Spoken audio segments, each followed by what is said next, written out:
Okay, to start off, I want to make some things clear. This is not about the structure of the episodes themselves. It is about something I noticed in regards to how the show uses each third of its episode list to display its core themes. It may or may not have been intentional, but I just thought it was cool and wanted to share.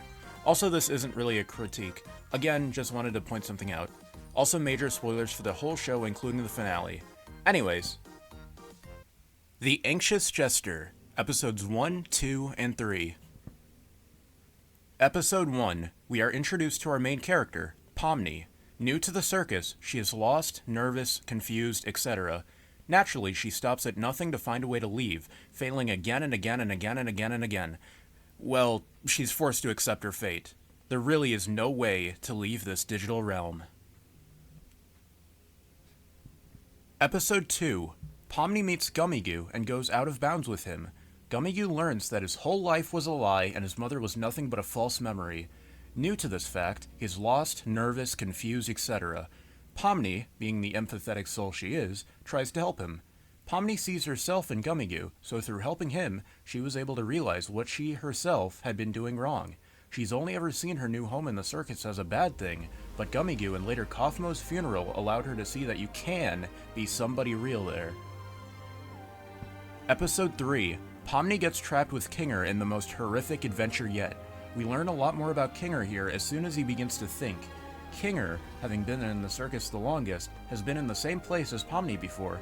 He teaches Pomni that no matter how bad the circus gets, she will always have people to care about her as long as she holds on to the good memories. Within just the first 3 episodes, Pomni goes on a meaningful journey of acceptance, realization, and appreciation. Fading Identities, Episodes 4, 5, and 6. Episode 4. From here on out, Pomni takes on more of a backseat role. She has completed her primary character arc. Instead, this episode chooses to focus on the likes of Gangle. In hopes of becoming more normal, she takes a new mask to put on from Zooble. Then they all go to work at a fast food place, and Gangle is put in charge. She's completely given up on her hopes and dreams to be someone she's not, which is a strict and overbearing manager. As the day is ending, Pomni offers to close for her, which she takes as an opportunity to get away from the job and just be herself. She ends up feeling guilty, but Zooble is there for her. They're also someone who struggles with their identity, so it's fairly easy for them to get along.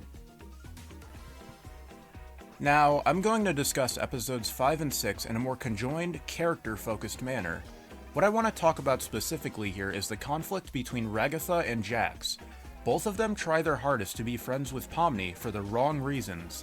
Jax wants to so he could annoy and push Ragatha away, and Ragatha wants to so she could protect her from Jax and validate herself more in the process. The problem Ragatha makes is not realizing sooner that she was already friends with Pomni the whole time and didn't have anything to earn. The problem Jax makes is succeeding as well as he did. In attempts to push someone away, Jax built a connection in a way he hasn't experienced nor anticipated in a good while. While Ragatha is able to improve, Jax only gets worse as time goes on.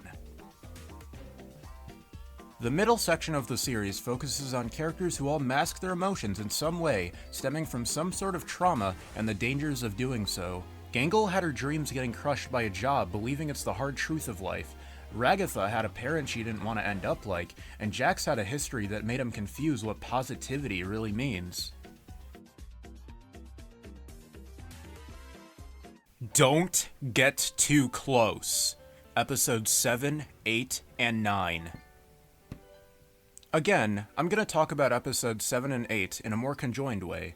They were originally intended to be part of the same episode, and I'd argue they focus on the same character, so I just feel like it makes sense. In episode 7, Kane comes up with the most insane plot to make everyone like him, and in the process he pushes them away the furthest away than they've ever been. In episode 8, believing he has no other choice after Bubble, who is likely a representation of his intrusive thoughts, gets to him, he takes out his frustration on them through endless torment and forces them to do what he wants. What does it get him in the end? Death. Episode 9. With Kane gone, the circus is gone.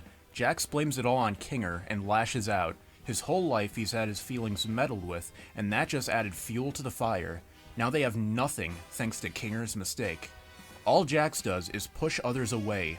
In this time, who he did that to was himself. What Jax gets is abstraction. Pomni goes to comfort Jax trapped inside his own mind, and he's left feeling like a failure after all he's done. Also, Kane comes back and owns up to his mistakes, now allowing abstractions to roam peacefully in the circus. The last 3 episodes tell a tragic tale of 2 people that pushed everyone away in the exact opposite ways. Kane wanted everyone to like him, but getting too close pushed them all away. Jax believed he didn't want anyone to like him, and the closer they got, all he could think to do was just push them away and further hurt himself doing so. Well, that's the video. If you made it to the end, thank you. This is my first serious video essay, something I've been meaning to do for a while, so while I can't promise anymore, it means a lot. Bye for now.